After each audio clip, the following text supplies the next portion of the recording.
basis, but only through a set of rules I've made for myself. First off, I will not take the illustrations into account, as Dolby's illustrations tend to have inconsistencies, which led to Audrey having to make up stories to explain them, as well as him having a headache about it. Also combined with him not really caring much for the books, even saying that these books will die out eventually, I have no logical reason to really take his work into consideration. The only thing I will take seriously is their positionings, which I have dispelled upon them earlier in this video. Second, the railways and regions I will pick candidates out of will be the London and Northwestern, the Northeastern, the Caledonian, the Furness Railway, the Great Western, the Railway Operations Division, the Great Northern, and Great Central Railways. The first picks was due to the fact when looking at these maps, both the labeled one and the non-labeled one, and we say Sodor is here, as per the lore, between Columbia, England, and the Isle of Man, we can see that the Northeastern, Caledonian, and London and Northwestern were actually close to Sodor in terms of proximity.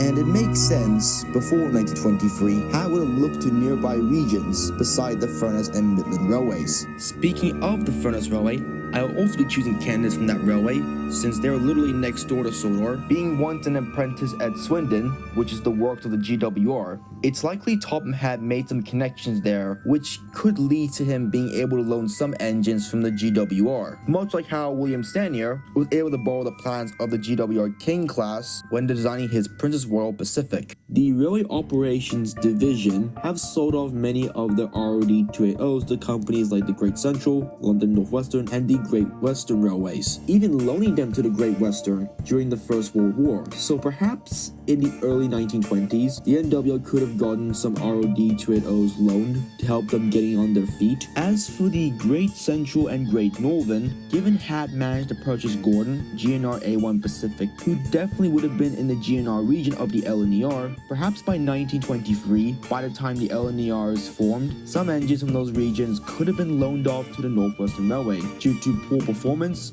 or being non-standard like Gordon. Now, I originally did consider any locomotive bases from the LBSCR as potential candidates for either two, being that when Hat was contacting them to purchase Thomas, it's possible he managed to make some connections to them to at least have a few engines loaned from them. Eventually, I decided to cut them out. I personally don't think they would have loaned any engines to the NWR, whether it be their Atlantics or Baltics, especially after Lawson Billington introduced new classes like the K, E2, and L classes. It's when the weight of the work on the LBSC was lifted. Some people might be shocked that I didn't include the GER, since that's the railway the well-known S69, later LNER Class B12 originated from. Well, here's my reasoning. As cool as it is for B12 to be loaned before or even by 1923 and start in the Northwestern Railway's blue livery, the region they were in was too far from where Sodor is, and I don't really think if Hat would have gone that far when looking for engines to loan out or purchase. I also don't think the GER or even the newly formed LNER would give away such a locomotive class like this, whose performance is solid and was still needed on the GER main line to haul express trains, at least up to 1928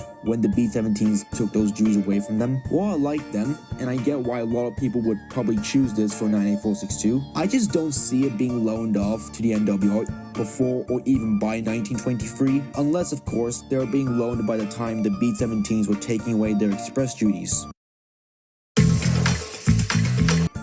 Third, the bases I will be choosing as potential candidates are going to be those that existed and were in fact built between 1900 and 1922. Since Edwardsdale takes place in 1923, and the two were indeed around that time, there would have been locomotive classes that did and were already made by 1923. This means classes that were built or designed after 1923 will not be chosen as potential candidates. Fuck you, B-787547! And the final rule is, these are simply just my choices and my opinions. If you disagree, by all means, go ahead. That is not the problem at all. Alright.